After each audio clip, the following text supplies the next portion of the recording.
46. Tender mercies? According to Proverbs 12:10, quote, "A righteous man regardeth the life of his beast, but the tender mercies of the wicked are cruel." Our lives are of a piece.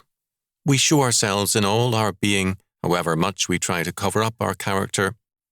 A godly man, we are told, is mindful of the life of his animals. His nature shows through in all his dealings. On the other hand, quote, "The tender mercies of the wicked are cruel," end quote.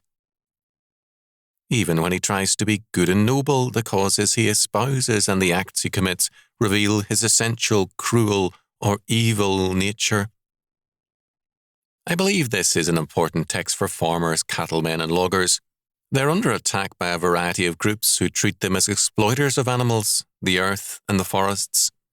I'm constantly appalled by the abusiveness of those groups and their unwillingness to listen to an opposing view or to treat those whom they oppose with decency or respect. Quote, "The tender mercies of the wicked are cruel," end quote. Our future as a country is being endangered by these people with their, quote, "tender mercies," end quote. They believe that, apart from themselves, no one cares about the earth or our future. They attack the very people who make life possible. I'm reminded of the contemptuous university girl who, when a reporter asked her how food could be produced given her premises, remarked haughtily, "Food is."